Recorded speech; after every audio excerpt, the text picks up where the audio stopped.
Assalamualaikum warahmatullahi wabarakatuh. Teman-teman, semoga semuanya dalam keadaan sehat. Kali ini kita akan membahas tentang R-square.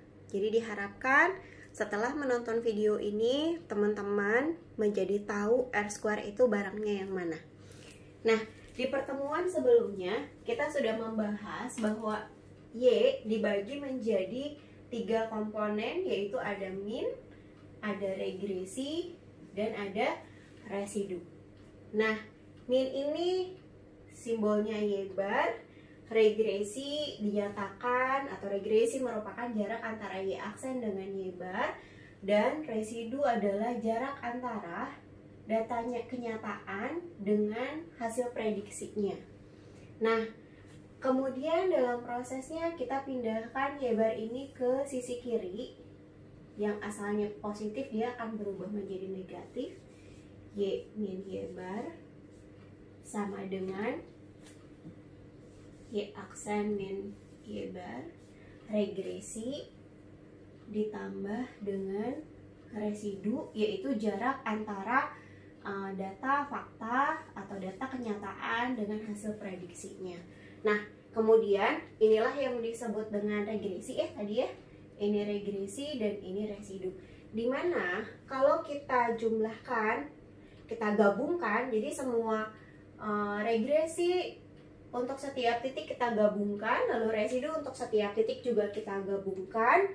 Jangan lupa dikuadratkan dulu, maka jadi berketemulah sebuah nilai ya. Jadinya kita kasih kurung seperti ini, dikuadratkan lalu dijumlahkan, maka jadilah ini menjadi sum square Y atau sum square total sama dengan sum square, ini sumnya, ini square-nya, sum square regresi ditambah dengan sum square, ini sumnya, ini square-nya, residu. Dimana R square merupakan hasil bagi antara bagian yang bisa dijelaskan oleh regresi dengan variasi secara keseluruhan. Jadi R square adalah hasil bagi antara SS regresi dengan SSY.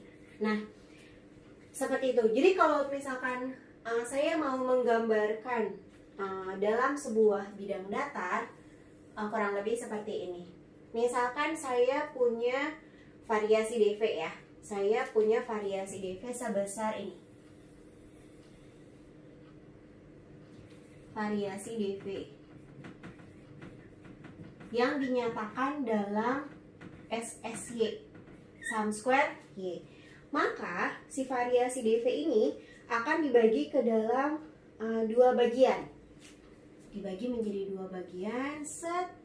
Yang ini misalkan adalah bagian regresinya, dan yang ini adalah bagian residunya.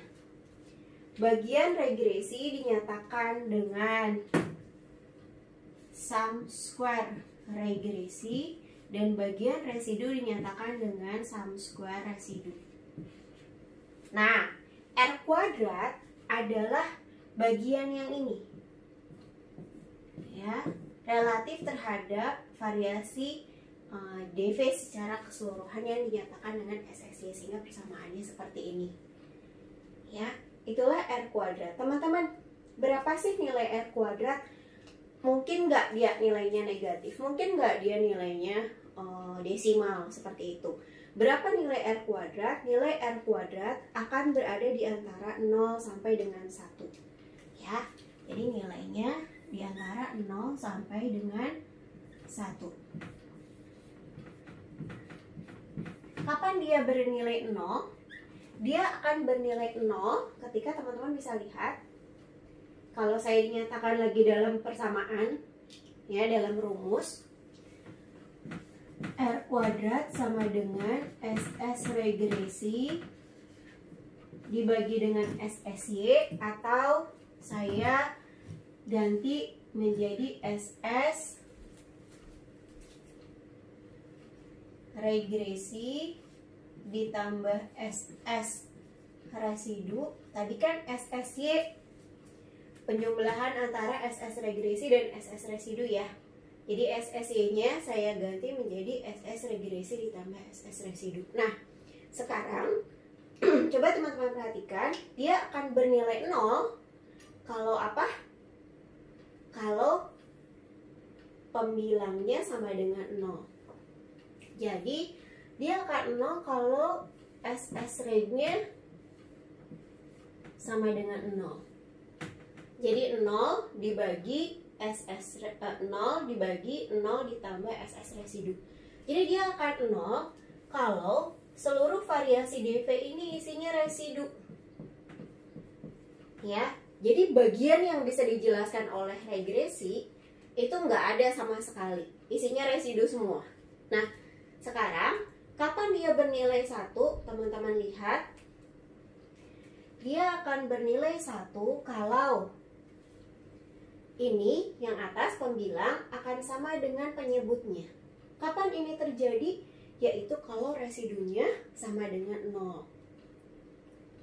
Ya, jadi dia akan bernilai 1 kalau SS residunya sama dengan 0.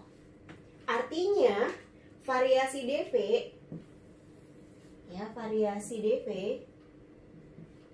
itu isinya adalah regresi semua. Nah, mana yang baik? Apakah R² yang nilainya dekat ke 0 atau dia dekat ke 1? Tentu yang diharapkan adalah R² nilainya dekat ke 1. Apa artinya?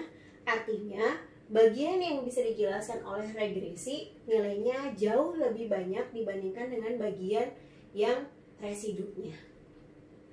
Nah, sekarang untuk lebih jauh lagi, apa itu residu? Itu akan dibahas di video lainnya.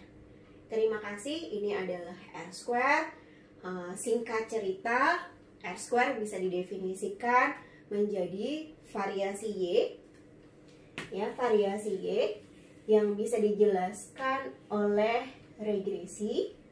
Jadi variasi DV yang bisa dijelaskan oleh regresi atau ya dengan mudah atau dengan kata-kata yang lebih mudah, R² adalah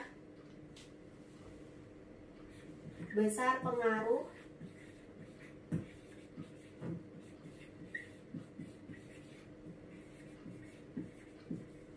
IP terhadap DV. Baik, sekian penjelasan mengenai R². Semoga bisa menambah manfaat. Terima kasih.